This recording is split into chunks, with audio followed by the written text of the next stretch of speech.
Yo, yo, yo, yo, yo. What's good?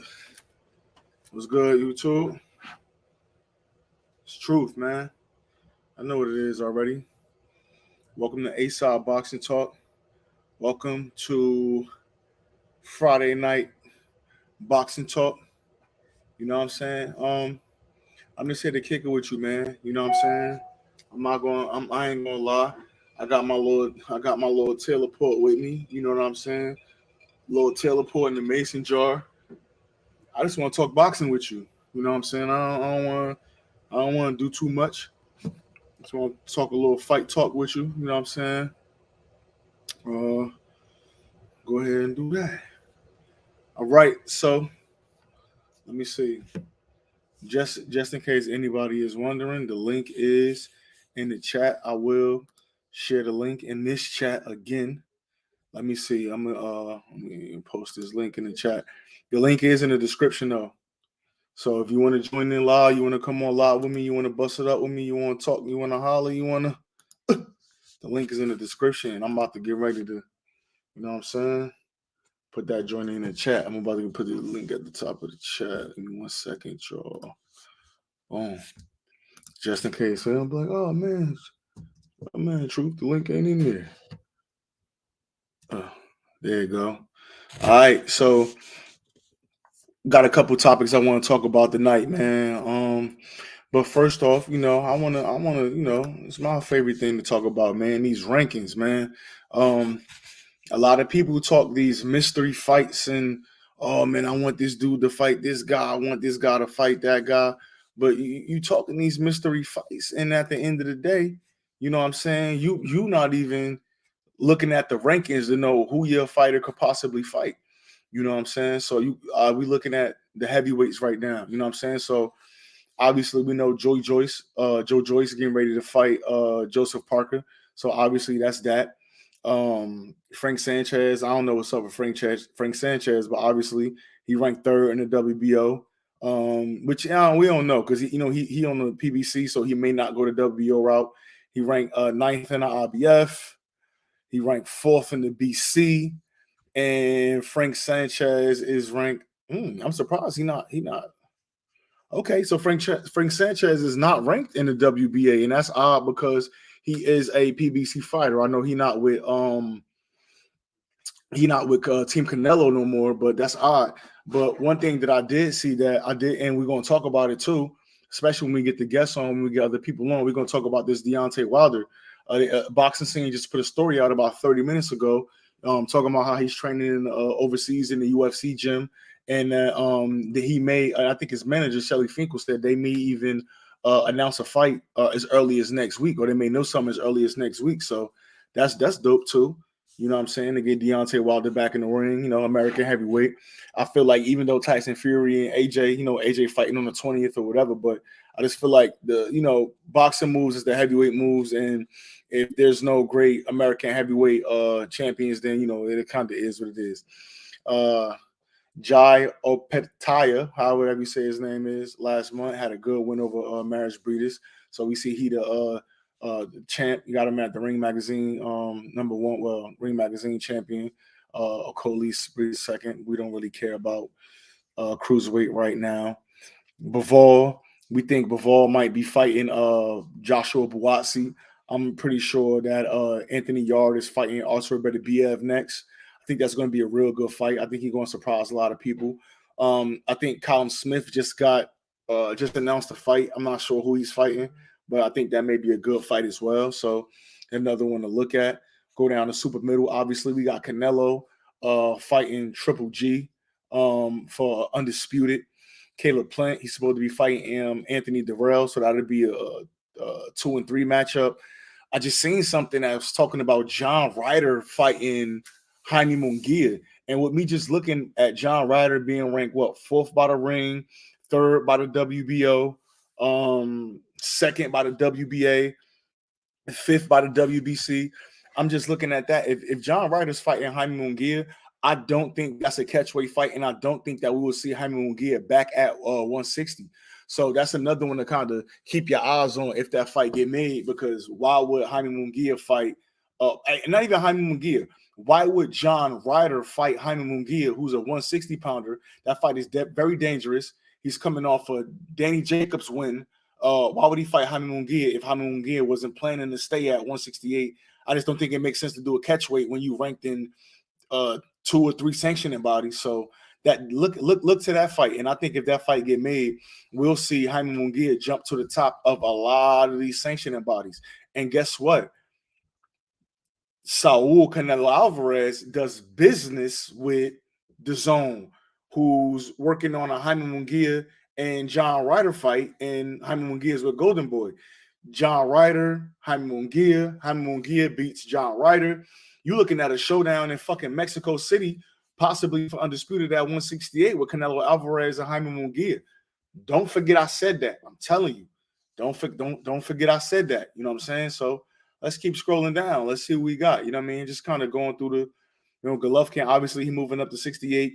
Charlo waiting on an opponent. Andre waiting on an opponent. Munguia about to take a fight at 160.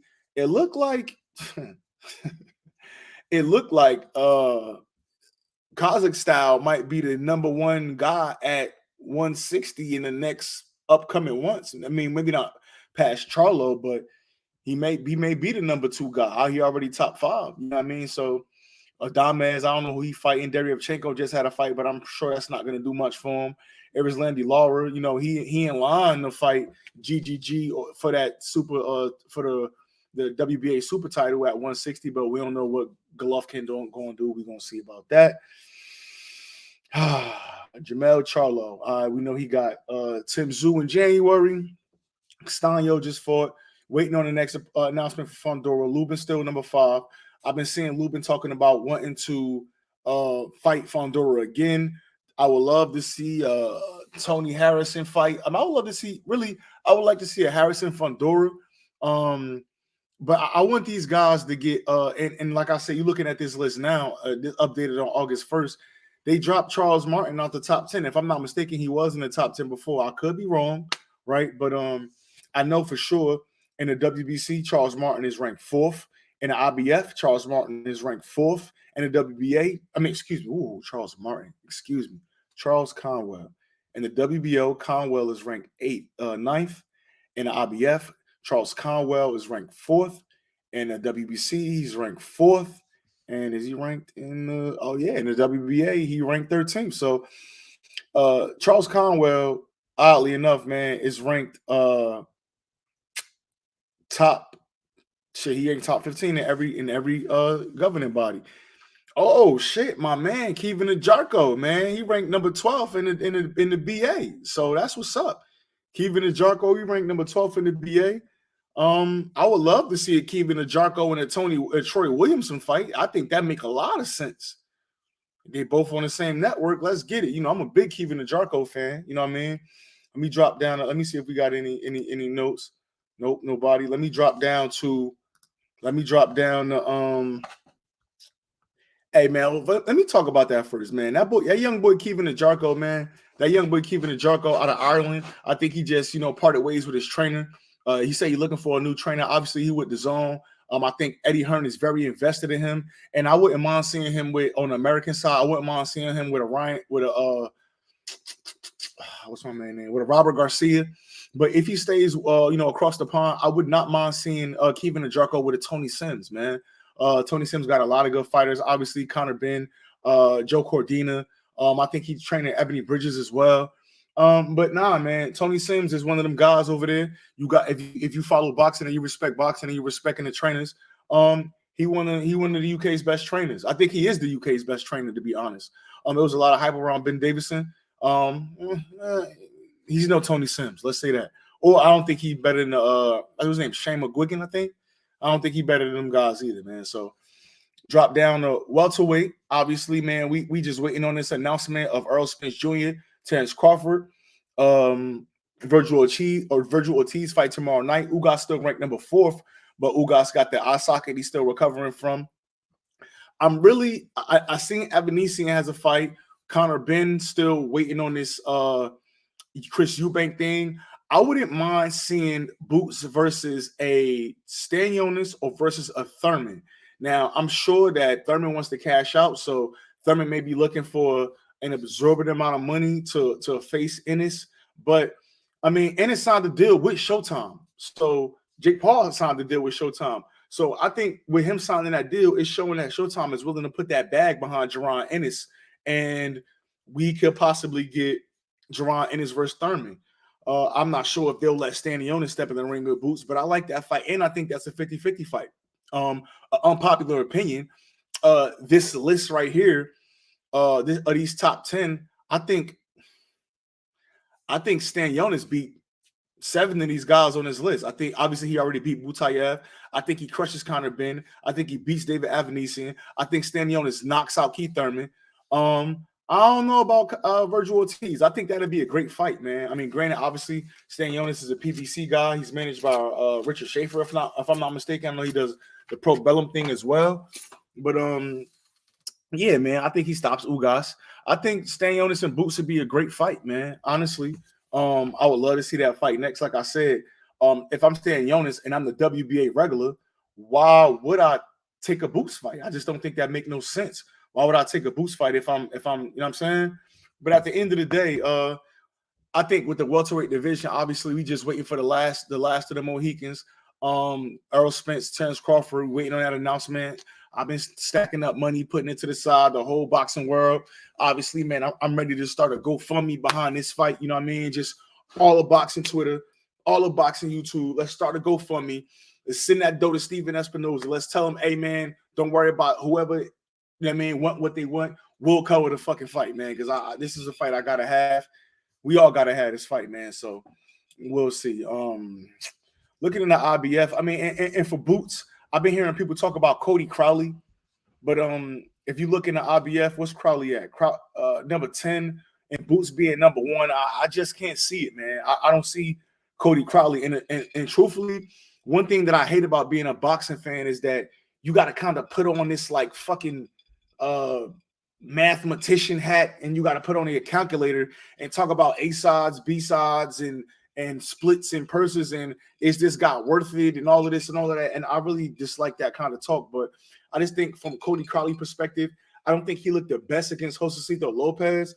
But I think, you know what I mean, he's a younger guy. You know what I mean? I think he's a Canadian. I think PBC will tap into the market when it comes to Cody Crowley. So I don't think that they'll match Boots in Cody Crowley yet, because even once Boots starts to take over championships, and if he take the IBF or whatever belt Boots takes, you still got to build up other opponents for Boots, right? Because I mean, obviously the Virgil Ortiz, he'd possibly be there. We'll see. Conor Benn, we know he's not fighting Conor Benn. Conor Benn don't want to fight no real competition yet.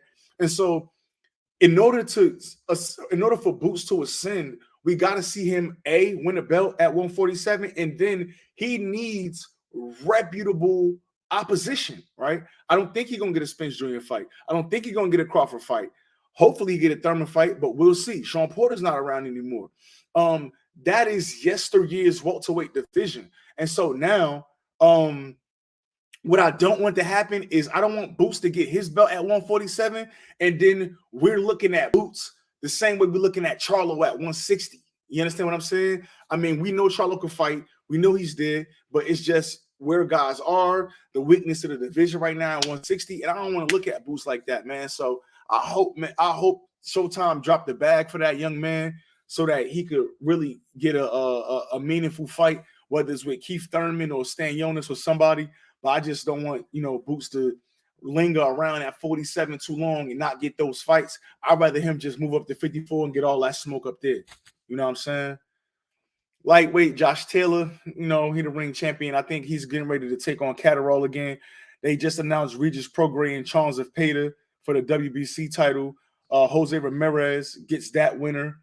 Subriel Matias, I think he's supposed to fight Jeremiah Ponce for the IBF mandatory. We just seen Barbosa get a win again. That was a tough fight for him. Man. Gary Antoine Russell, man. He just fought Rances Bartholomew. Obviously, that was a pretty horrible stoppage, I would say. It's one of them things that it's kind of like you look at it and we see it for what it is, and then we don't continue to talk about it. But I think that was a horrible stoppage, man. I just think that It's the second one in a row. They gave him a stoppage versus Postal, and I just think that oh my, hold up, we got somebody in here. But Dahar was good, cuz. You What's hear me? going on, cuz? What's going on, man? I'm just going through these rankings right now, talking about Yeah, 140. You know what I'm yeah. saying? But that's a good count. You know, it's crazy, and I'm glad I got you on because, and I stopped right here because um I was I'm still a big Russell fan, you know what I'm saying? But clearly there's an agenda behind him. We seen him get the post-all stoppage, and like just looking at that fight, it's no way they should have stopped that post-all fight. It's like the last couple minute or two in the 10th round and final round. Postal still got everything. He throw a little flurry, referee call it off. It's bullshit, and we see it. And so, being that I'm truth, and this is ASOP boxing, and we talk truth over narrative, that's bullshit. You know what I mean? Again, he get buzzed a couple times in a Rancis fight. Rancis throwing punches in between his punches. Second round, he trying to box. He not so aggressive because the game plan not working. He get a knockdown. The referee stand there, tell Rancis to come here. Rancis come here. He wiped the gloves off and call a fucking fight. You know what I'm saying? The fix is in. I don't know if that referee just was told to do that and didn't make it like kind of I mean, he ain't make it smooth enough, but that's bullshit. You know what I'm saying? And so I like Russell, but I don't think that they've been doing him no favors with the way these fights been going for him. I'm gonna just say that. What you think about the Russell in his last two fights and them stoppages? Well, against Victor Postal, that was a very interesting challenge for him. Finally getting that step up fight against a former world champion who, he's still pretty good. Yeah, Postal, it's worth noting that he, after he fought Bud, I mean, that's going to be the most notable fight he will ever be in. But after he fought Bud, he gave Jose Ramirez and Josh Taylor two great fights. A lot of people feel like he may have even edged out Jose Ramirez. That's a fight uh, worth uh, worth rewatching. mm-hmm. Uh, it's something about Ramirez though. I watch him and I see him lose rounds that I guess other people not seeing him lose. I thought he very well could afford to a draw his last fight with Pedraza? yeah.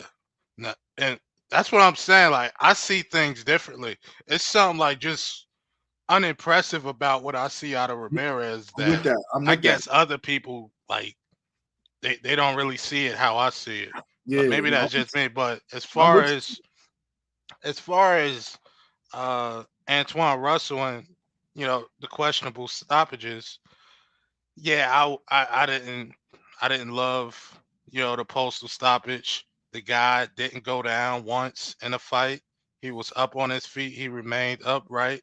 He deserved to, having never been stopped before, he deserved to actually finish that fight out in the 10th round.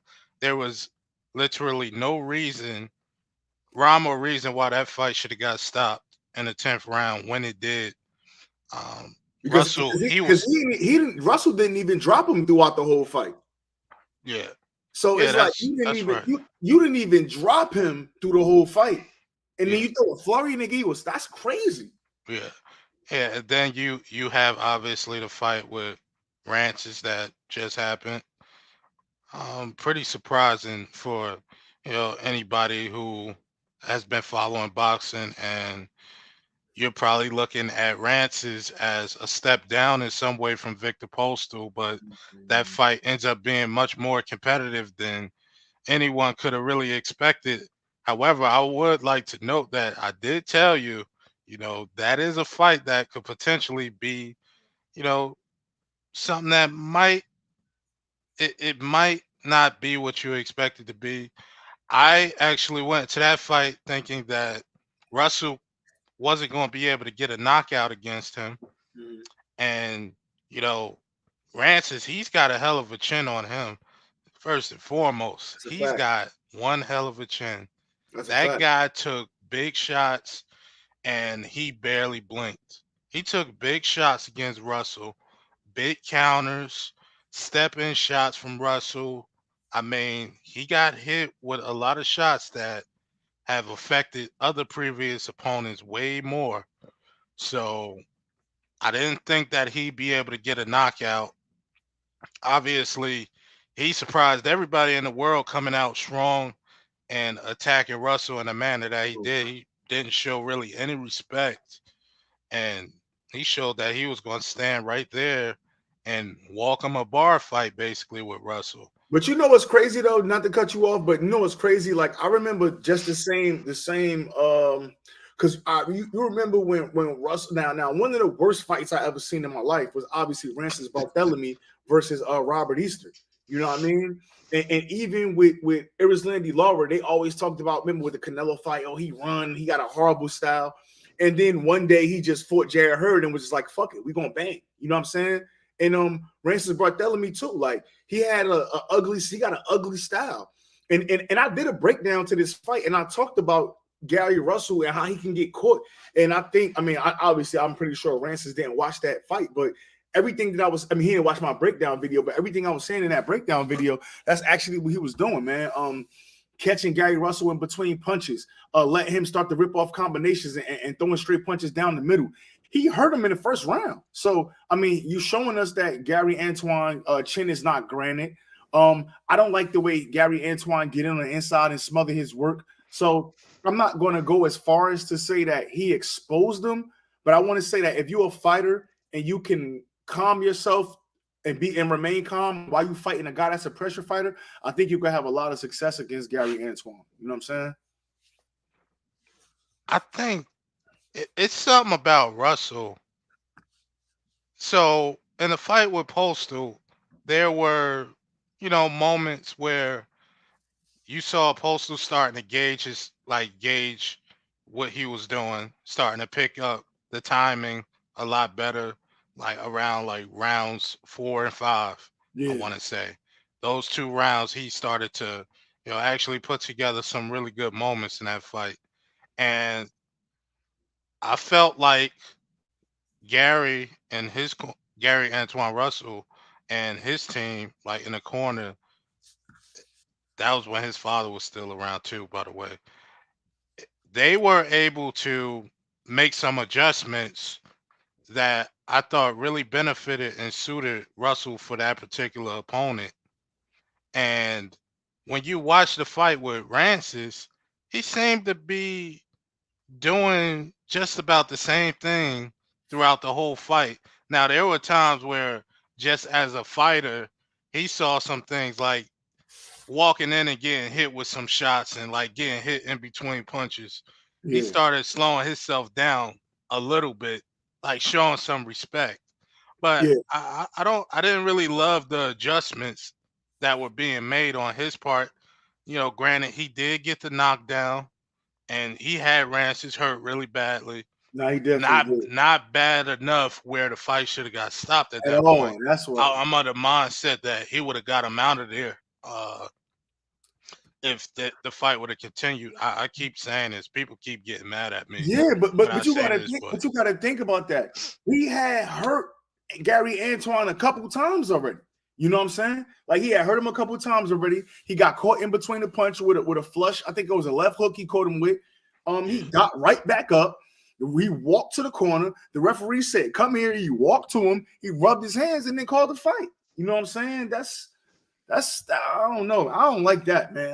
I just be feeling like, when back in the day when you watch old fighters, and especially when you talk about guys like Sonny Liston and how the mob control fights and shit like that, that shit give me them type of vibes. Like I just don't it's boxing, and because my personal opinion, we in the golden era of boxing, which means like on any given month, every fucking week, it could be a good ass fight. We done had so many great fights this year, so many great fights last year. Mm-hmm. It's easy to just brush that off and let that go. But that's bullshit.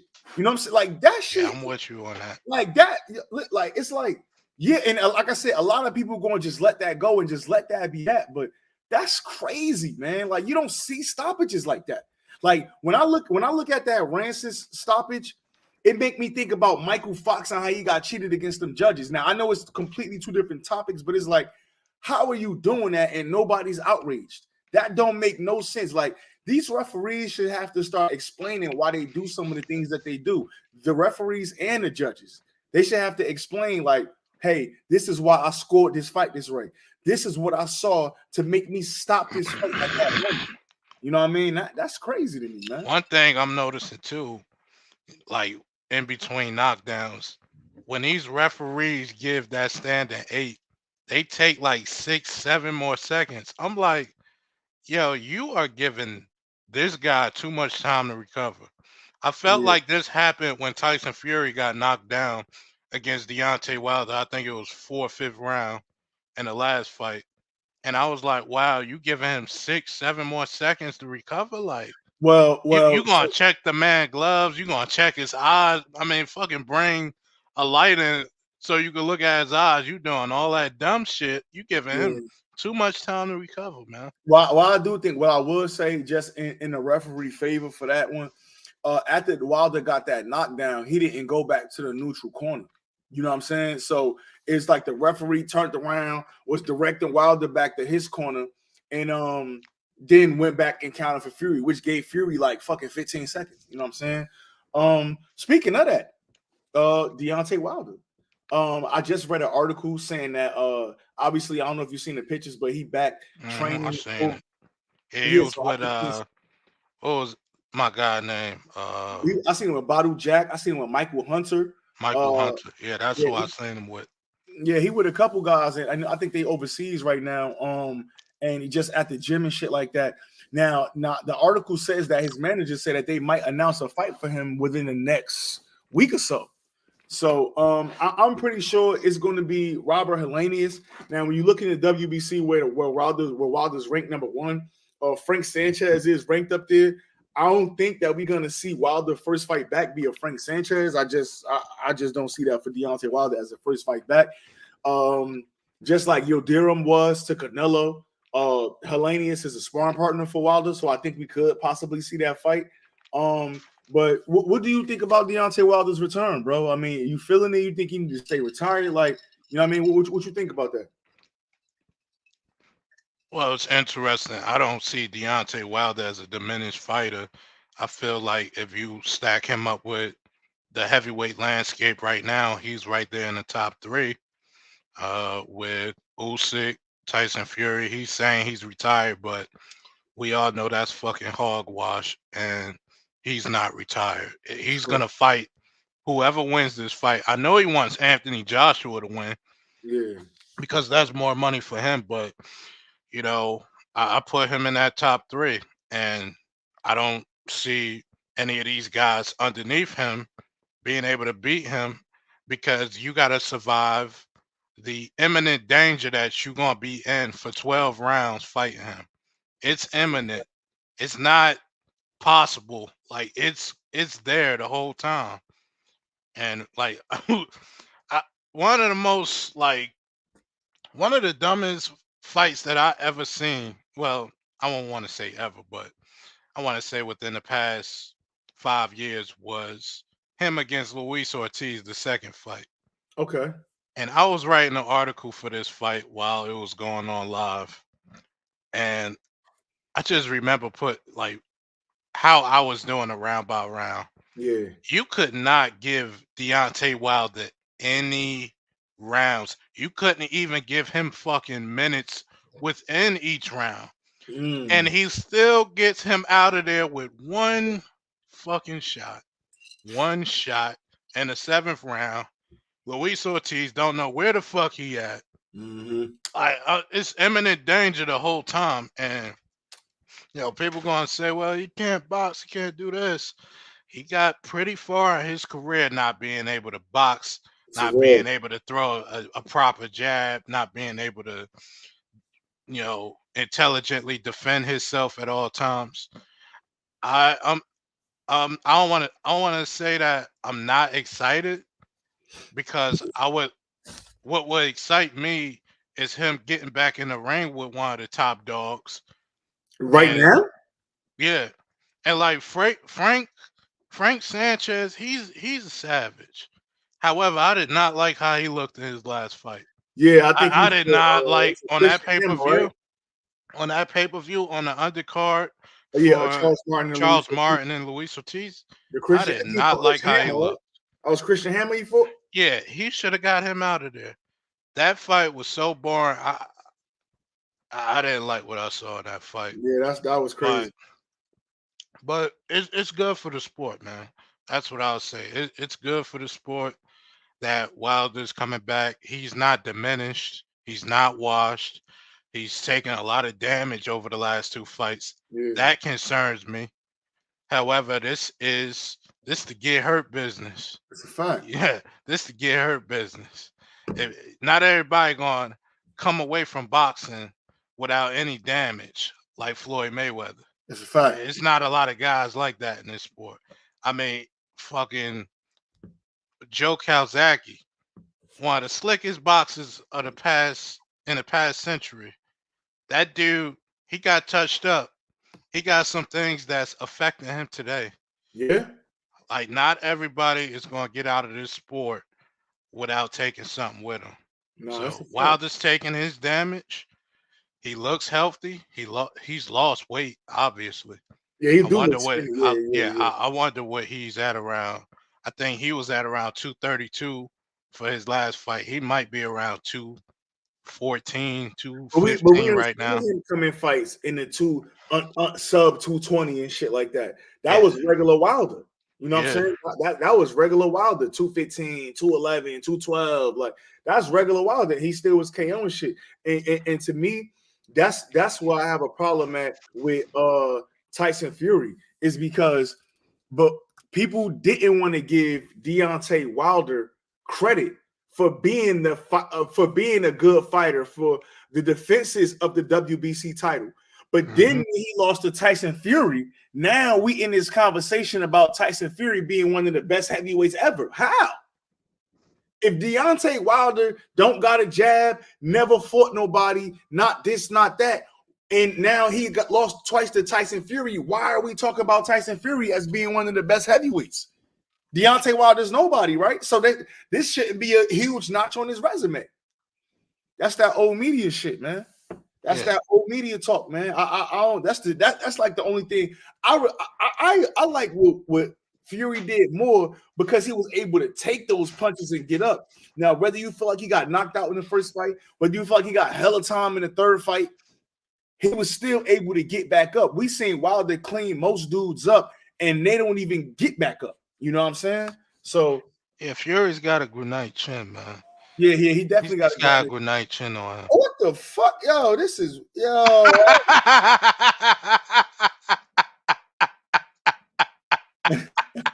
You're gonna have to delete this fucking video. Come on, bro. Somebody out here ain't got nothing better to do. That was wild, bro. Oh, I'm gonna tell bro about this. Funny. That's funny. I didn't see random shit like that happen on Instagram, bro. Can't just be letting anybody in your shit. Nah, but that dude had my man Broadway Joel name. Like that was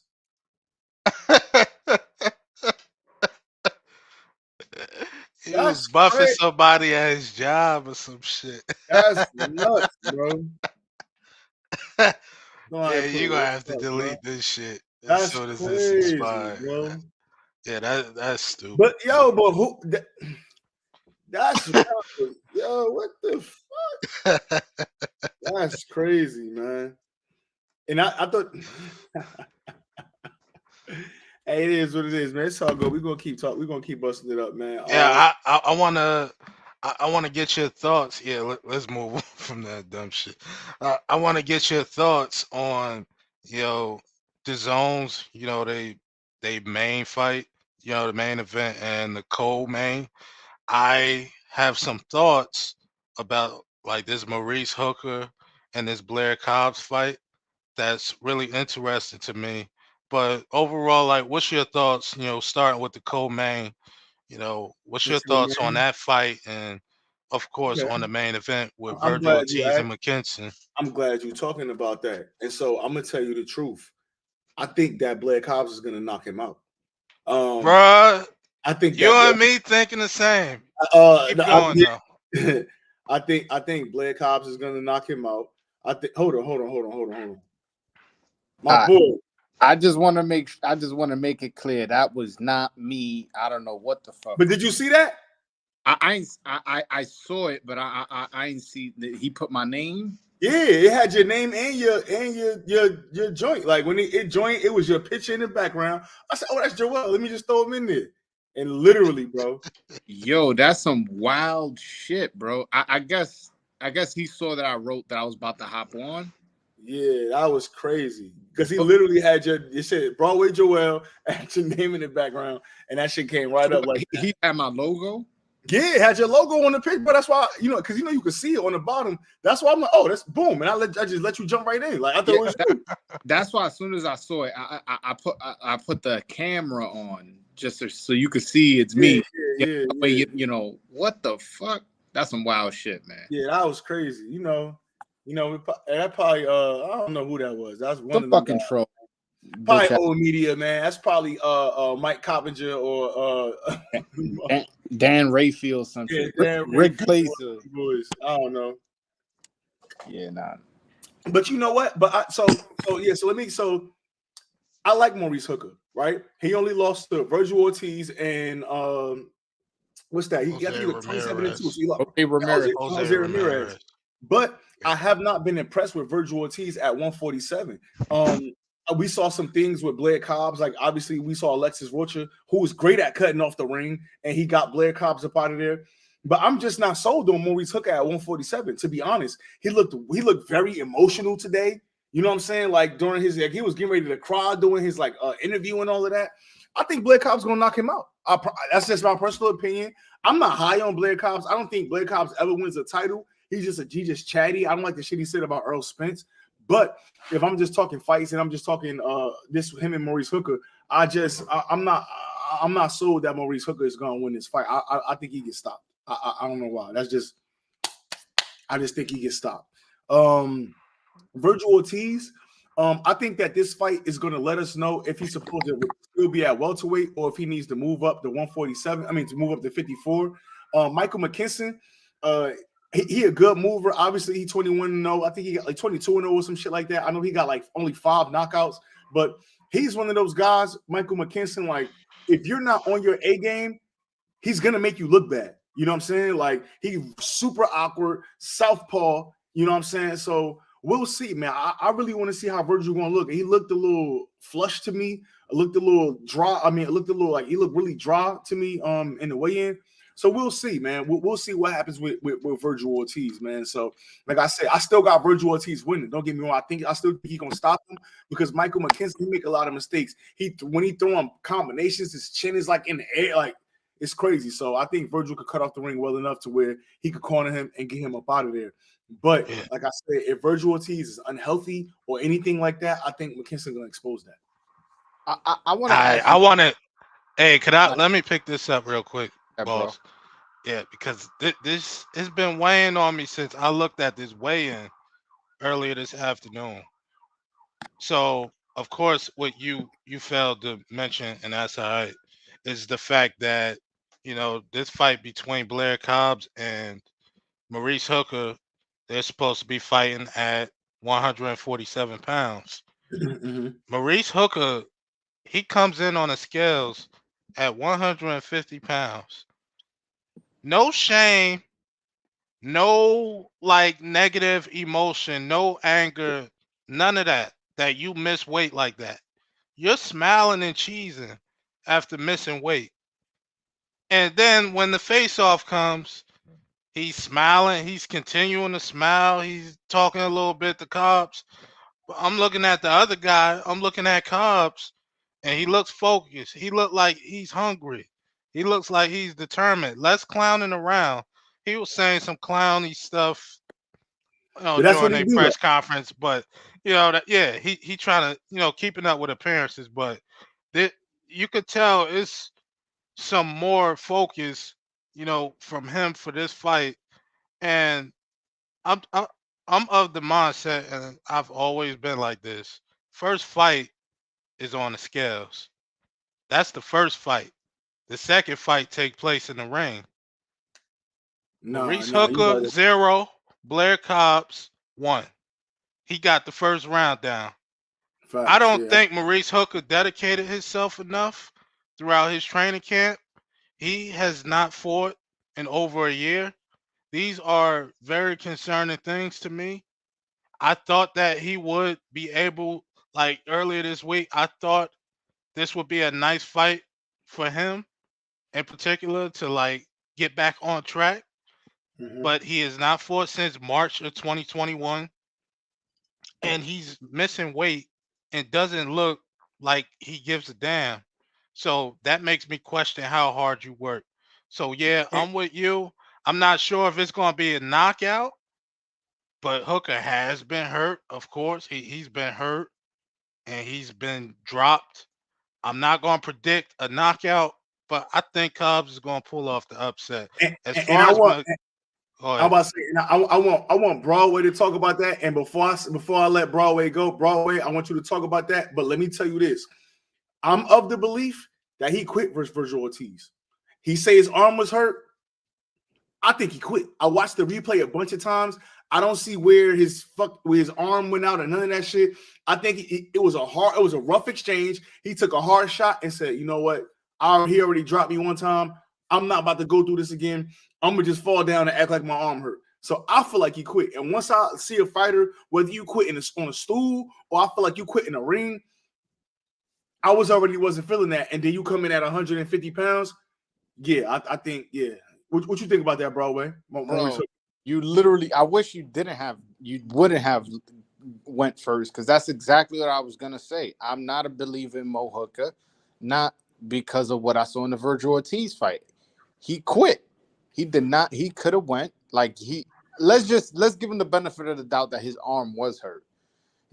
James Toney fought with a torn bicep. You know what I'm saying? Like this is boxing. Now you telling me it was an injury that, life threatening? Then all right, but no, it was your arm, and I don't think it was that serious. I ain't hear. And maybe you guys heard of him getting surgery after fight. I ain't hear nothing about that.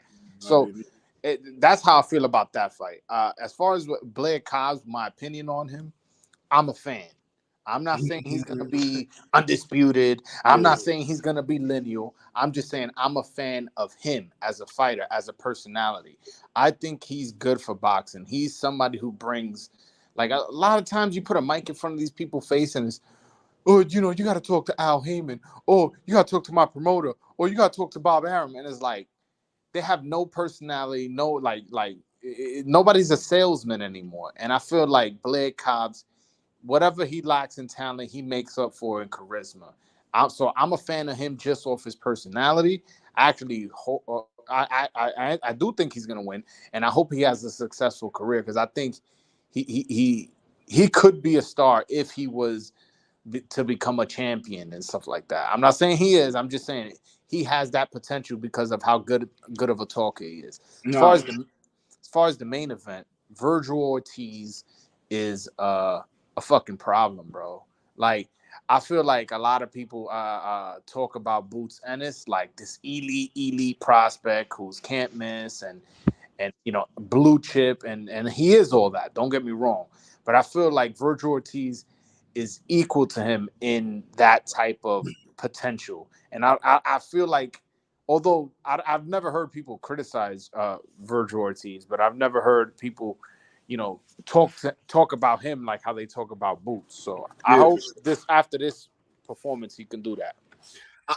I think because Boots is more flashy, they don't talk about Virgil like that. But when I talk about Virgil, I always like to point people to that Sam Vargas fight. Well, first of all, number one, I like the Herrera fight, Mauricio Herrera, because he went 12 with Jose Ramirez.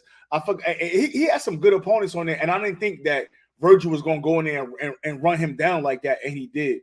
But that Sam Vargas fight showed me that Virgil not only is a hard puncher, but he got the footwork as well and can cut the ring off. You know what I'm saying? The footwork that he displayed in that fight showed me like this is not a one-trick pony guy. This is a guy that could come in one way versus one guy and another way versus another guy. He liked to establish the jab. He give you foot feints. He go to the body. He work his way downstairs. He work his way upstairs. He changed levels. He could get angles and take punches off angles and shit like that. So that showed me that Virgil Ortiz has the capability to really ascend and be one of those guys. Now, the only thing that I'm per se worried about is that is Virgil Ortiz still supposed to be fighting at 147? You know what I'm saying? Has we seen a split with the Garcia, with Robert Garcia. Now, is that because he went to the Franco fight instead of his fight when he fought Kavalauskas and they fought on the same night? Or is somebody in Virgil's ear and he getting too big for his britches? You know what I'm saying? Obviously with this last fight, with the Rabdo, I don't know how he got that. He said he trained hard. Okay. A lot of people were saying that he weighed too much. Okay. We don't know. But now I want to see the Virgil Ortiz going forward. Like, obviously got Manny Robles, that's a great trainer. But I want to see going forward what Virgil Ortiz going to bring to the table, because I think he's a great fighter. I think he could do many things. I think he could still learn and grow and do more. He's not one-dimensional at all. But guys like that, you got to make sure they focus, man. Because if you're not focused in this game, you're not going far. I don't give a fuck how much talent you got. So we're gonna see about that. Next, I wanted to talk about this. I wasn't gonna talk about this, but this Hasim Rahman shit, man. What y'all think about that? He had a weigh-in today. He was supposed to come in at 205. Yo, dude came in like at 206.6, and like, what's up? What y'all think about this shit, man? Like, it seemed like Jake Paul didn't have problems with these fights until he started trying to fight real boxers. Like, everybody wanted him to fight. What y'all think about that? Bro, wait, you could take this. I got next.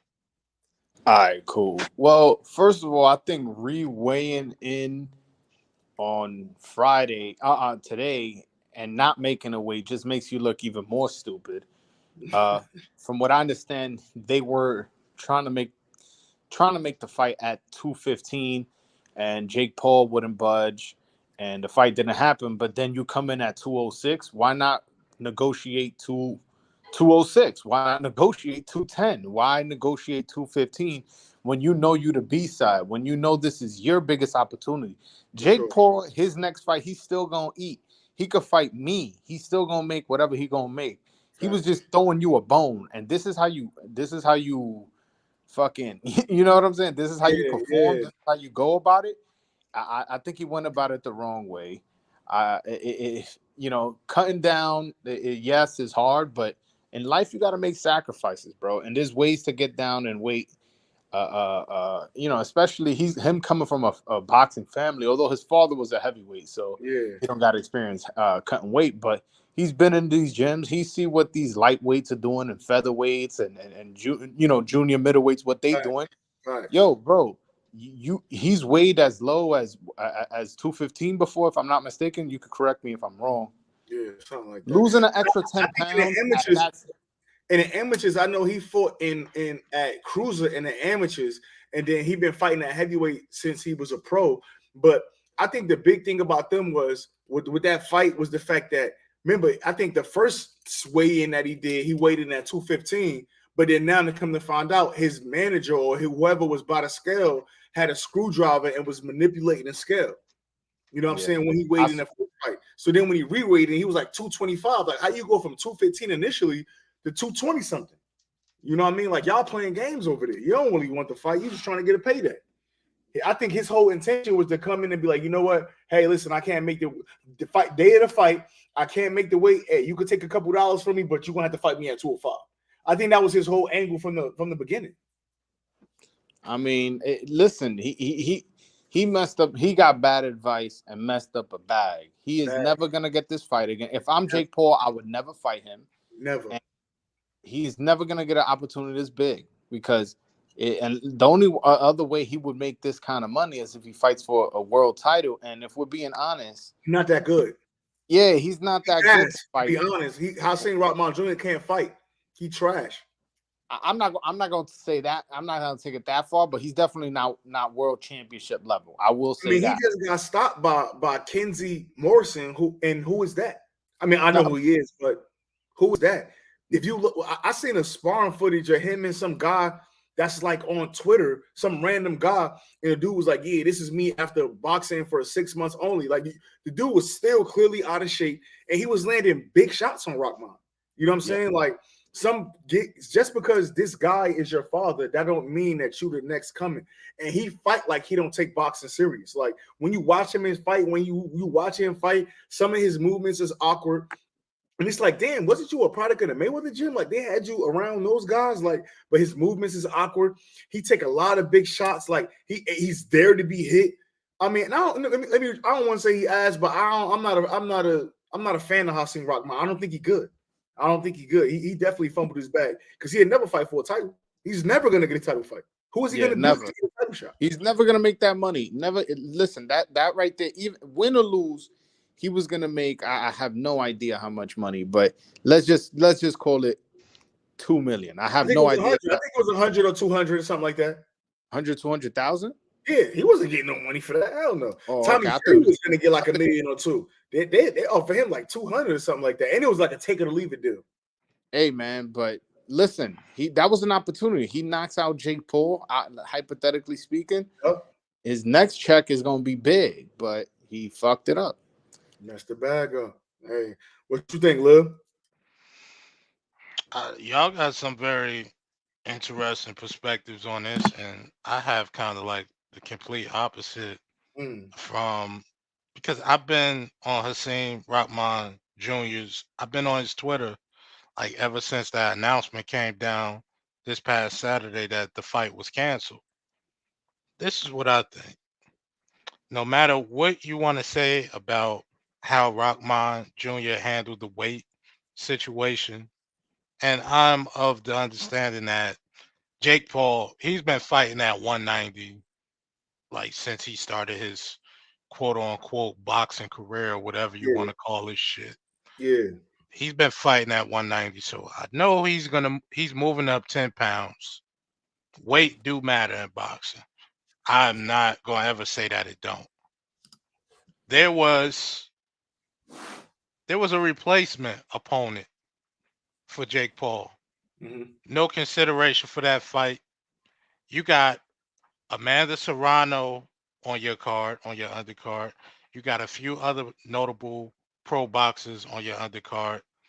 And this weight situation, you're going to let that overshadow all these other people that's been working real hard, gearing up towards this card that is a week away.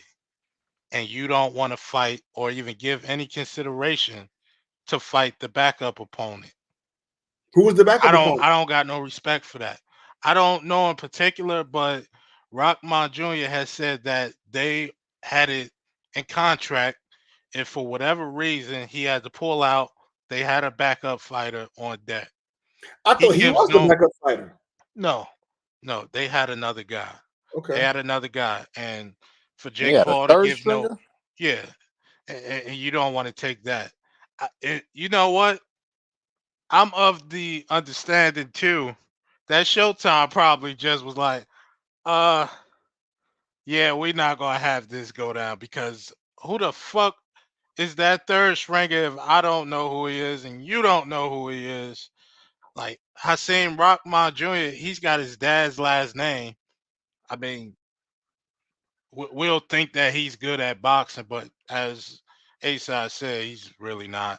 I mean, he's not. I've watched the film on him. I watched a lot of film on him too. Like I said, I'm not defending Hasim Rahman Jr., but the fact that this card possibly could have got saved with this third stringer whose name I don't know, and it wasn't, it says a lot about Jake Paul to me, but it might also say more about Showtime and the fact they had no confidence in this pay-per-view giving them a return on their investment. But you know, you locked into the Jake Paul business. He got a nice deal with Showtime, so they're gonna have to pay him. He's gonna have to fight. He's gonna have an event probably later on this year. So they stuck in the Jake Paul business unless they about to go to court with him or something. And I don't think that's gonna happen because his pay-per-view is doing better than the regular fighters doing. He's doing better than Gervonta Davis. Like 60 bands. Hmm? His last pay-per-view didn't do too well. That Woodley. Yeah, but the first one with Woodley did well. Second one, not so much. Yeah, because it was a last minute replacement, and it was also a fight we already saw. So yeah. that's to be expected. Hey, But look, I got clever down in the I don't even want to click on his name. Yeah, I don't show your face before Yeah, adding. hey Clever, that's you down there, bro. You might want to show your face first, man. I don't know who did what, but yeah, now it's about now. Yeah. That's why I had showed my face before hopping on. I was like, Yeah, that was, especially when you said, "Oh, he had Broadway's," I was like, "Oh hell no, I gotta hop on, man." Yeah, that was crazy. That was some wild shit. But nah, yeah, but I don't know, man. I just Jake Paul, we'll see. his brother's a good wrestler, by the way. Yo, his brother's I, nasty at wrestling. That was I was kind of. I watched it on Peacock the other day. I didn't watch on Saturday because obviously I'm watching boxing. But yeah, I watched it. I think on Wednesday. Got a chance to watch that match. He got some talent, man. Logan, he's got real talent. Nah, he definitely do. But them boys are talented. I think wasn't Jake Paul like a wrestler or some shit like that, like a high school wrestler, or I don't know if they went to college. No or not. clue. Yeah, I believe so. I believe you're right. Yeah, that's what I'm saying. I know there was somewhat. I know there was somewhat athletic. You know what I mean? But I just didn't know what Jake Paul was. But hey, I'm looking at what y'all think about this JoJo Diaz and Williams Zepeda fight for November. They say that's about almost finished. That's a good fight. I like it. It's two fighters who I know is gonna give me the bang for the buck, man. I know that's gonna be an entertaining fight before it happens. That's a fight that if my friend's a casual and he's like, yo, I just want to see a really fun fight, I'll tell him, let's watch this one. I like it. It makes sense too. It's a fight that makes sense. In-house on the zone, two entertaining fighters, one Mexican American, one Mexican. I love it. I love it, actually. Well, you know what about one thing that kind of I'm glad it's funny that you said that if you had a casual that you would let them watch that, because I kind of think the opposite. I think that because Williams Zepeda was trending upward, and I think he struggled so much with Rene Alvarado his last fight. I mean, Rene Alvarado, who's kind of like a come forward fighter, is going to kind of give you what he give you and don't really show too many looks. Like, he really got outboxed against Rene Alvarado. Like, obviously, he came on later in that fight and kind of, show who he was and kind of show. I mean, he clearly won the fight. Don't get me wrong. But it was some spots in that fight. I'm like, yo, what's up with Williams Zepeda's defense? Like, why is he taking these certain shots? Why is he getting outboxed by, like, Rene Alvarado, out of all people? And we know that JoJo got a Olympic pedigree. Like, JoJo was in the Olympics. He's a Olympic guy in there with Earl Spence during that time. So we know JoJo could fight.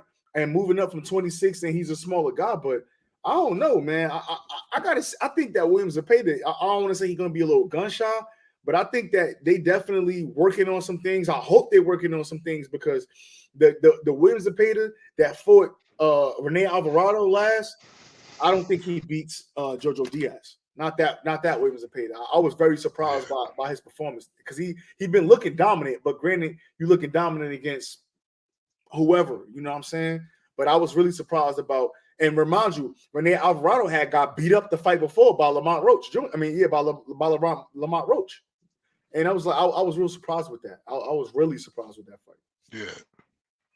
Yeah, I think JoJo Diaz, let's get his dude some credit. He's currently on like a murderer's row when it comes to opponents. I mean, it started with Tevin Farmer, then what's his name? Shavkat Rakhimov. I can't say that motherfucker name. And Rakhimov about to fight Joe Cordina for that 130 strike. Yeah, and then he had Javier Fortuna and Devin Haney. And now you're getting Zepeda. Get this guy a lot of respect. He might not be the flashiest guy, not too fast, not a lot of power, but that dude comes to fight. And he is Sagittarius like me, so it's Sag gang. I'm a JoJo Diaz fan, man. Yeah, I fuck with JoJo. Yeah, I'm a root for the guy. I like him a lot. What you think about that, Clever? You on? You can hear Clever? What you think about that? Yeah, I'm here. Yeah, I'm for it, man. It's a good, solid fight. I'll take JoJo. His pressure come forward style, and then like you were saying, he's got his Olympic background there. He knows how to box. Was it 135, right? Yeah. Mhm. Walter. And this is for sure going down. Like this has Lightweight, yeah. been announced. So I think they're trying to pencil this in for November, but I just read an article. This is the fight they're working on. For sure. Yeah. Fuck it. Golden boy. Golden bitch. What you think, Broadway? Yeah, I mean, like I said before, I like the fight. I like that there's fights being announced. Like, I don't know if that's on the agenda to speak about, but I feel like right now there's not a lot of fights that have been announced. The month of September looks pretty bare. October as well. And although the fight was announced, well, JoJo had said it was for November. It gives me something to look forward to. That's the best thing about boxing. Is especially this year, you look for what Saturdays are gonna have good fights, and a lot of fights haven't been announced. I guess we're waiting on the Spence Crawford fight to get announced something else. But yeah, I'm just excited that one. I think it's a good fight that makes sense. I think it's gonna be an entertaining fight. And again, I'm just excited that a fight that I like has been announced because I haven't had that feeling in a minute. So yeah, no, you're right about that. And I think we got what? So, but next week we got Teofimo Lopez, Xander Zayas on that undercard, Duke Reagan on that undercard, Troy Isley's on that undercard. Hey, yo, you know what too? And I wanted to. I think he broke Puerto Rican, but what do you think about Omar Rosario? I like him, bro. I like him too. I saw him live at the MSG Theater in Madison Square Garden. I forget. I want to say it was a Berlanga undercard. Don't get me wrong. Yeah. I like what I saw from him. He needs to show me a little bit more. I saw him fight live and he looked okay. But I like him. But if we're talking prospects, who I like, Raymond Murataya. That's who I'm high on. Like as far as prospect wise, I rock with more time. I'm just looking at the fights coming up, and coming up next we got that fight. We got on the 20th again. We got Navarrete versus Baez. Nico Ali Walsh is on that card. Xavier Martinez, who just lost to Conceição, he's on that card. Luis Alberto Lopez is on that card. I don't know why. So Luis Alberto Lopez, it's crazy because he ranks so high. I think he's about to get the Josh Warrington fight after this. But he beat the shit out of Gabe Flores. And then it's like he been kind of like coasting. You know what I mean? Now, granted, I think he like number 1 in the IBF or number 2 or something like that. And he's about to get that fight. But even on this dude fighting all the way down on the Navarrete undercard in an 8-rounder. You know what I mean? But he's like Is that the dude who just fought Flores 2 weeks ago, or no? Talk about somebody else. He the one that beat the shit out of Flores at 130. I don't think I've seen that fight. Flores, he just got his ass whooped though. Yeah, he got beat down in that fight. I'm surprised he made it through 10 rounds. I'm surprised. Yeah, I'm a fan of Lopez. But yo, since you're bringing up August 20th, Adrian Broner comes back August 20th. And on the undercard, you're talking to the voice of Dominican boxing, so I got to talk about that card. You got Hector Luis Garcia facing Roger Gutierrez for the WBA 130-pound strap. And then you got Alberto Puello fighting Batir Akhmadov for the vacant WBA 140-pound strap. So it's a really good undercard. Adrian Broner always has attract eyes to the sport. So that's a fight that I definitely have circled on my calendar that I can't wait to watch. And you know what's crazy, Broadway? There's a junior featherweight prospect named Michael Angeletti. He on that undercard as well, and he might be on YouTube or something, but I like him. That's Evan Holyfield, first fight back since he got knocked out. Remember, he got knocked out on a Triller card. Yeah. He on that undercard. Sergey Lipinets is on that undercard in the 8-rounder. The light heavyweight prospect PBC got in Atif Overton is on that undercard. Rasheed Warren is on that undercard. So I think it's going to be some. It's a couple. Even the undercard, bro, is good fights there. You know what I mean? So that should be one of the better cards of the year. Yeah. And then on the 27th, we got Jose Pedraza versus Richard Comey. I think that's a pink slip fight. I think whoever loses that fight, we probably won't see him again. It'll be cut by Top Rank, and the next guy will just be the next guy. You know what I'm saying? Jared Anderson is the co-main on that too, man. I'm high on Jared Anderson. I think besides Deontay Wilder, he is one of the next best. I mean, he the next American heavyweight that's in the kind of, you know what I mean? I'm not high. What's the other guy? Richard, he's like a short dude that's on Top Rank. He fought a couple weeks ago. Richard Torres. I don't like Richard Torres like that. I feel He's like very small for heavyweight. He's very small, but I need to see more before I come up with a verdict on him. Obviously, yeah. And he on that. Matter of fact, damn, I ain't even look, but Richard Torres on that card too in the 6th rounder. That's a good. That's one. Listen, that's one thing about Top Rank. They may not put on pay-per-views. They may not have all the star-studded fights, but Top Rank fighters get dates. That's one thing I will say. So I'm looking at that Jose Pedraza, Richard Comey. The co-main is Jared Anderson in the 10-rounder. Behind him, you got Richard Torres in the 6th rounder. The return of F.A. Ajagba is that card. Delonte Johnson, I think that's Tiger Johnson is on that card. Kelvin Davis is on that card. Abdullah Mason on that. Man, we just seen Abdullah Mason a couple weeks ago. So it's a lot of stay prospects. busy. You know what I'm saying? We just seen Abdullah Mason. Literally, we seen this motherfucker a couple weeks ago. Clean up. I forgot what undercard that was but he literally just fought like 2 weeks ago. On the last. I think that was the Zarilla and what's that guy name, man? 140. That T.O. about to fight. Zarilla and Barboza. I want to say Campo? No, that was the Zarilla and Barboza undercard that Uh-huh. we just seen Abdullah Mason on. So that's pretty good, man. And then the dude with Haven Brady Jr. Just seen him on the same undercard. So, man, like I said, people say what they want to say about Top Rank, about pay-per-view stars and blah, blah, blah. They can't make no big stars. But Top Rank prospects and Top Rank always has dates for motherfuckers. See. I mean, they gonna be Showtime fighters at some point. Yeah, of course. I mean, I think so. They gonna be Showtime and the Zone fighters. Give it some time. Why Give you it some say time. that? Why you say that, bro? They don't have a history of keeping their talent. They have a great stable when they're young. And I talked about this a few months ago with one of my buddies. And he was like, how are they able to always get like these talented fighters? No other, network is able to bring in these young guys, like getting Keyshawn Davis and, Jared Anderson, Shakur Stevenson, all these young guys, Teofimo, even though he wasn't of the pedigree as those guys were, but he's still like amazing talent you would love to have. They don't have a history of keeping them type of fighters, though. I think that they might invest in Shakur Stevenson. Let's see how Shakur Stevenson do with, this card in September. I'm gonna be there. We'll be there. We'll be there.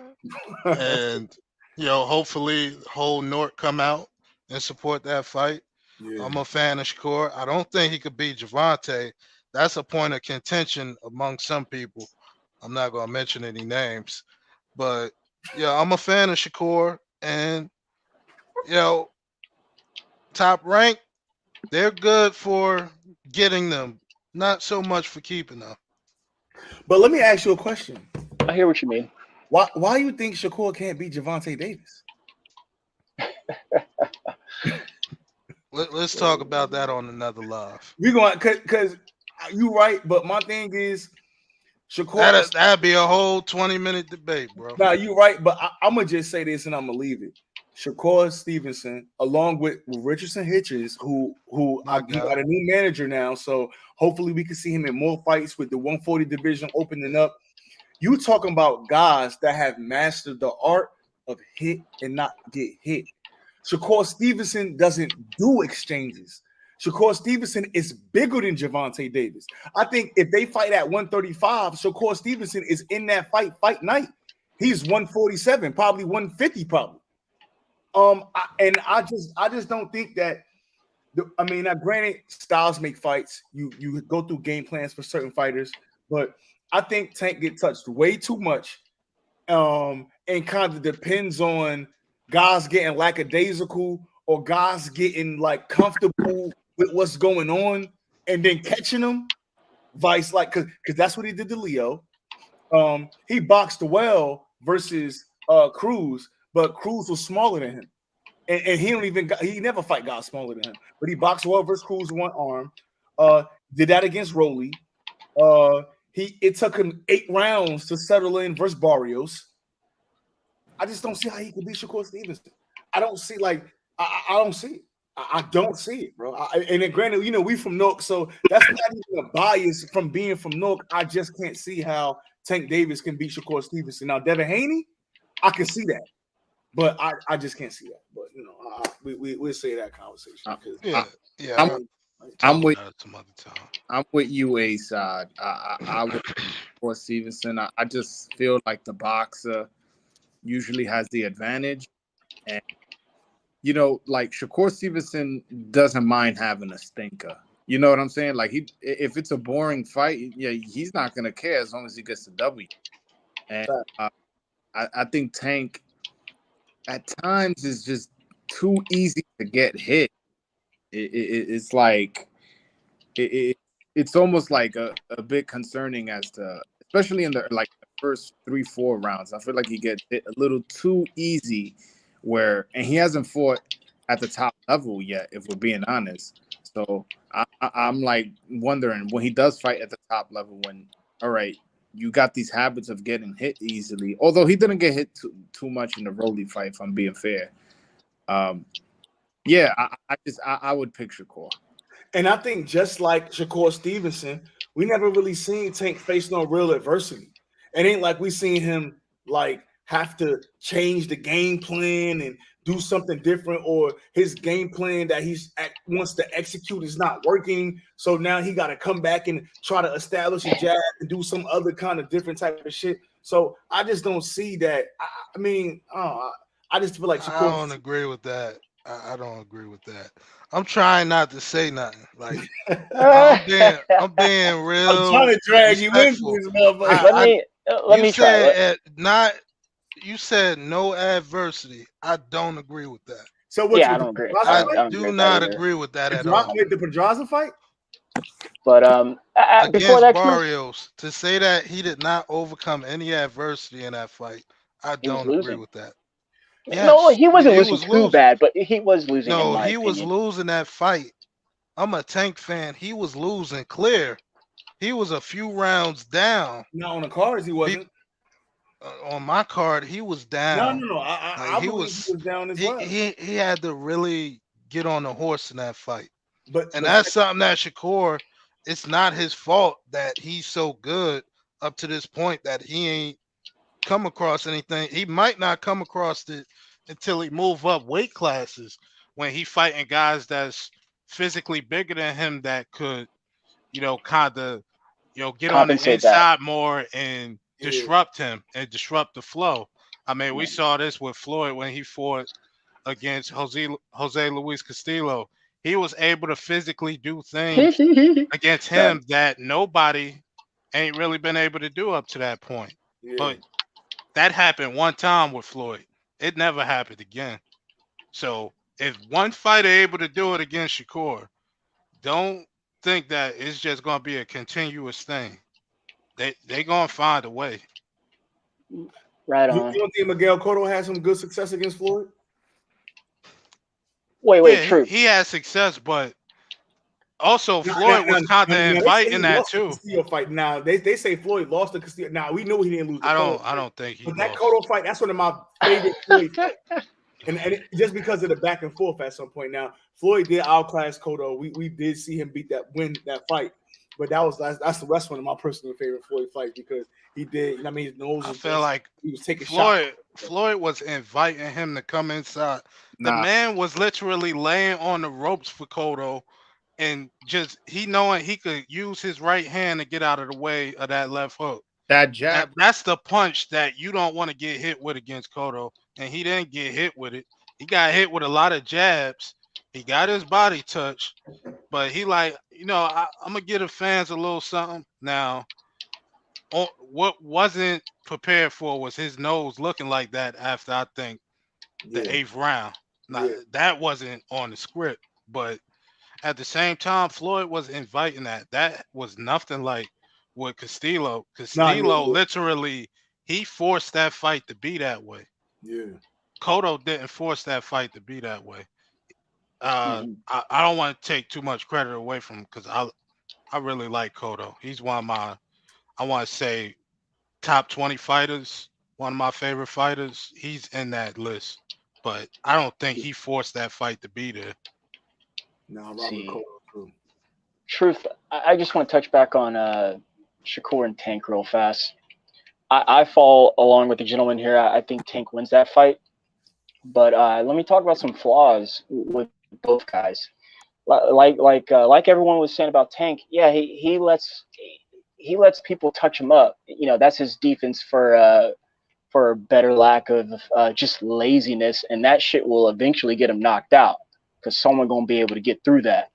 So that's one flaw I see with him. But I got Tank beating most of our, talents that we think that are with him because I don't think anyone can handle his explosion, especially because it comes out of nowhere. It's almost like you're at an Erie Sea line, you're at the Erie Sea, and then you don't know what's going on. All of a sudden, boom, shark gets your ass. You didn't see it coming. And then with Shakur, same thing. For better lack of with laziness because he's so good and he's so blessed with his upper body movement and being able to have all the good defense and control that distance, but he's flat-footed. Same thing with talk. Yeah, well, listen to me before you go off on that. He's flat-footed in this sense because he's got the same issues like Ryan. He lets his head be way up there, but his upper body movement is so good. He just barely gets out of the way. So I think listen to me. Hang on, listen to me. I got you. You talking about Shakur Stevenson? Yes, sir. One, real fast though. However, yeah, man. I mean, again, he's so good up top that he's able to just barely move, tip his head back. Just tip it back. Go back and watch the Valdez fight. That's why he was laughing at him. But Valdez was just slow. But Tank, on the other hand, is very fast, man, explosive. So if he thinks he's gonna be able, which I'm just guesstimating here. If he thinks he's just gonna, go backward, I would show myself on screen what I'm doing, but I'm freaking dirty as hell right now. If he does that, especially on the ropes, that's a knockout. That's a knockout, man. So just that scenario is what I see when those two get together. Other than that, both of them are terrific fighters, man. The best fighters of their day. I'm back on that, Clay, because number one, Shakur not one of them guys that's going to lay against the ropes. Number two, I said it. I was just saying if he does, but that's what he does do, though. Shakur got a thing he do just like Bud, and I say that he's in the Matrix. And when I say that he's in the Matrix, it gets to a point in a Shakur fight or in a Bud fight where and you know what? I seen flashes of this in the Keyshawn Davis fight too, where when guys are able to fight perfectly at mid-range, you think they flat-footed, but literally he's right there and you can't touch him. You know what I'm saying? Like Shakur, best distance is mid-range. He's not an in fighter and he's not an outside fighter. He's gonna establish that jab, but Shakur is gonna beat you up right in front of you. It's not pot shotting and moving or just a jab and stick. He's throwing jabs. He's going to your body. He's hitting you with hooks. He's throwing combinations, and it's all from mid-range. Let me give you another example then, because maybe it'll help this Shakur Stevenson make sense. Take Jamal Charlo, right? Mm-hmm. He's a great fighter. I love the guy, but he's flat-footed. Why? Because he's all set up for power. Think about his uppercuts and think about his hooks that he throws. So that's what he's set up for. So that's why when he fought a motherfucker like Montiel, and Montiel everyone thought he's giving him that work, but not really, because I thought Jamal won every fucking round. But his feet are so damn flat. So he was just in there just getting blah blah blah blah. And it was just one of those matches. But he was winning the fight ultimately. So coming back to Shakur, reason why I say he's flat-footed in that, because he's just that much better and talented to get out of the way, is what I'm saying, man. I'm not saying like he's flat-footed like the example to what I was saying. Jamal is just sitting there set up because he can move and get out of there and do his thing. But I'm saying Or yeah, I What you almost saying? compared. What you're saying is he relies too much on his reflexes. Is that what I'm trying to hit? Yes, yeah, exactly. But you gotta think, Clever. One of the most slickest fighters ever was James Toney. And if you want to say he's flat-footed, I'd agree with you. But his upper body movement was second to none. His shoulder roll was second to none. And even though he was flat-footed, you still couldn't hit him like that. Hey man, that guy's just blessed like that. Like, come on, man. Some guys, He can move like that. And when I say that, man, like, I'm not saying like I'm trying to poke fun at that. A lot of guys are flat in the game. But yeah, I'll stand by that, brother, because my eyes see. I don't believe that Shakur Stevenson flat-footed. And if you want to look at two fights that kind of pick apart that statement, just look at his fight against Christopher Diaz, and then look at his fight against Nakatila. There's actually a video that I'm looking up right now because I felt like this fight. You shouldn't even let Nakatila hit him that much, though. I don't think he got hit really at all. But this is what I wanted to say. That's why it was a boring fight because Nakatila couldn't fucking hit him. This is what I wanted to say. I'm watching a video right now that shows you that he's got educated feet. Like, I understand what you're looking at. I understand what you're looking at. I understand, but that's not flat-footedness. You think it's flat-footed. You think it's flat-footedness because it's based off what you saying other fighters do, but by definition, he's not flat-footed. When he's throwing a punch, he's not flat-footed. When somebody's approaching him, look at his back leg. He's not flat-footed. I understand what you're looking at, though, but it's a difference between visually what it looked like and what's actually going on. There's a video.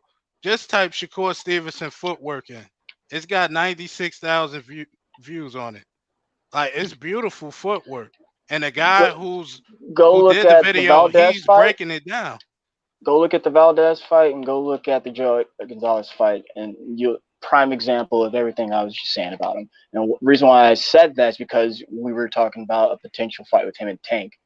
Tank would recognize that and exploit that. That's why I brought it up. Hey, look, which one was that? The one from a year ago, the 348 one? Say again, Truth? It's from June 19th, 2021. It's got 96,000 views on it. 96. Like the guy, he's breaking it down, like the things that he's doing to Nakatila to make it hard. And like Nakatila, he was pushing forward at times, but then he'd have to pull back because Shakur was setting him up with a counter. Yeah, that's why that fight really was boring. Nakatila, he's a pressure fighter and he's gonna let his hands go. But when you fight somebody that's going to touch you without even throwing a punch, and then he start making these little subtle movements that's putting him in a position to counter you, that could turn into a boring fight if you don't want to get touched up. That's what I saw. But I understand what you're looking at. I've had that, like with Jamel Charlo, he is flat-footed, but he shows versatility when necessary. And this is the video right here. I felt like Jamel moved well in his last fight. He showed a lot of versatility in that fight. That actually, as a Bud fan, I'm like, if Bud fighting if he fight, well, I don't think that fight would play out where Jamel really moving away from him. But for people saying like he's flat-footed, yeah, mostly.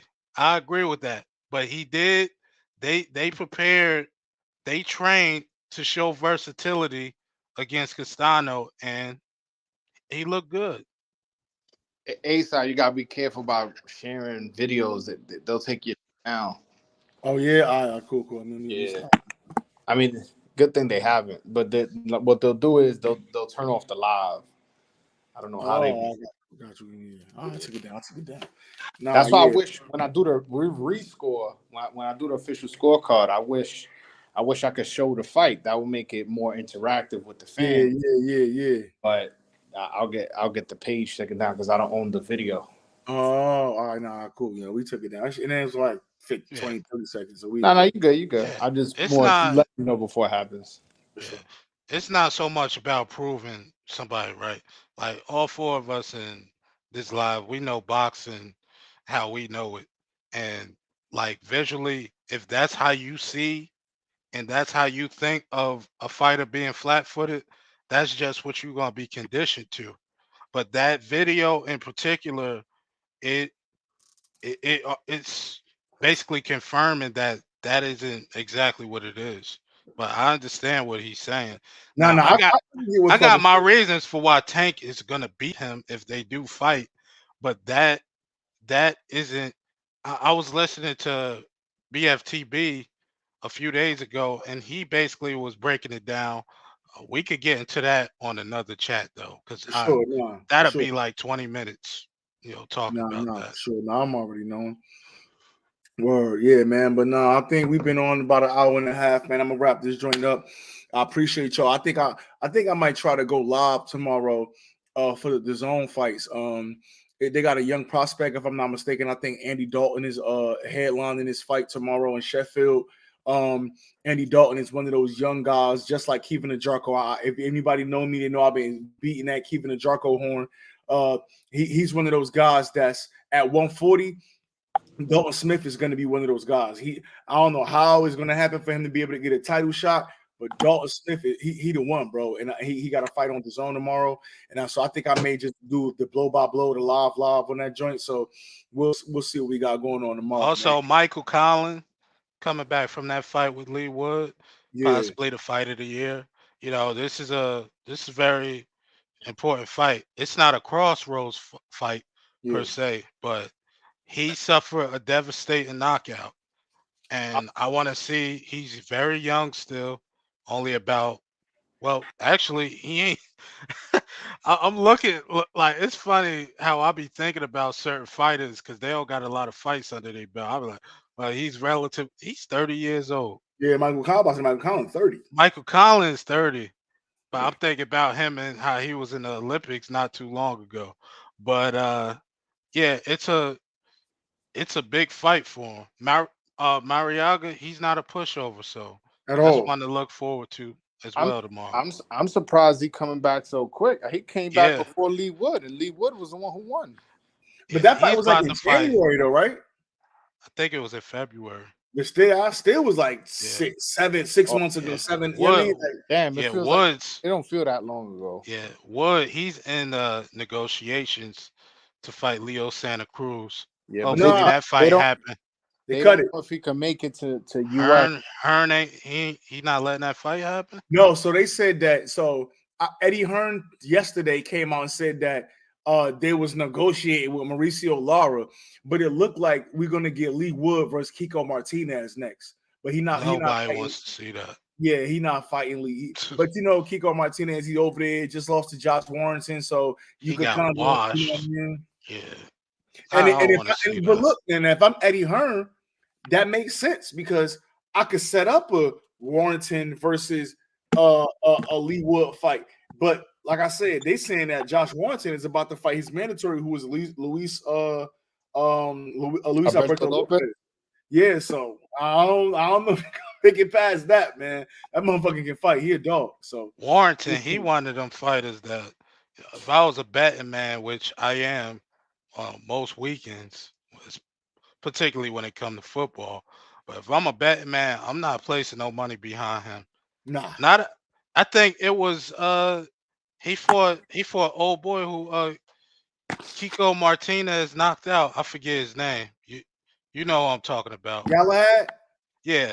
After I seen Warrington how he looked against him, I like, oh nah. he won He that fight. not the type. Yeah, he won, but how he looked in that fight, he looked like a fighter that don't have a lot of things that he could rely on once a fighter show him something. Yeah, well, a lot of And I'm tools. yeah, he don't got a lot of tools in his bag. I know he beat the hell out of my guy, uh my man, that beat Leo Santa Cruz. I'm not thinking of his name. Abner Mares. No, not Abner. Oh, Frampton. Frampton, yeah. Yeah. Like he beat the hell out of Frampton. Like he got my attention with that. But how he looked against Galahad, nah. I would never place no money behind Hey, him. like Rick Glazer say he on the back nine anyway. Yo, Yeah, he just might be. you remember those 17 fake Rick Glazer accounts That that shit was hey, they had Rick Glazer going. That shit was funny. But nah, man, I appreciate y'all joining me, man. I'm getting ready to log off the joint. Like I said, I'll probably be back on tomorrow afternoon covering these zone fights, doing the live, blah, blah, blah. So yeah, man, like I said, appreciate it, man. I appreciate you, Clev. Hey, the real Broadway, I appreciate you, man. I appreciate you, know what? man. Hey, listen, bro, but you know what, bro? Imitation is the best form of flattery, man. So for somebody to take their time, whether create an email and put your picture, put your name, join my live, and do some weird shit, bro, it says that you're doing your thing, my boy. I appreciate it. You know, people always out here hating and shit, but Hey, it's that's all all good, man. Yeah, Stressing. ain't gonna stop you. Everybody hit that subscribe button. Support my guy A-Side Boxing Talk. Hit the like button while you at it too. Make sure he gets his views. Make sure he gets his likes and support every time he comes live. Make sure you tune in because he's a great addition to the boxing YouTube boxing community. Appreciate you. And then look, diehard Bud fan, that's my cousin Lil, man. This dude, man, we go back and forth. This dude is knowledgeable about boxing. I've been telling him to get on his boxing Twitter so we could turn it up, man. But this dude is as knowledgeable as I am. Shit, he's knowledgeable as any one of us is. So definitely, man. I appreciate it. That's my little cousin. Well, damn near the same age, but that's my cousin, man. I appreciate him coming on. And Cleb, definitely, I appreciate you too, bro. Anytime, man. Anytime. You know what it is. All right, man. We out here on this side. All right. All right.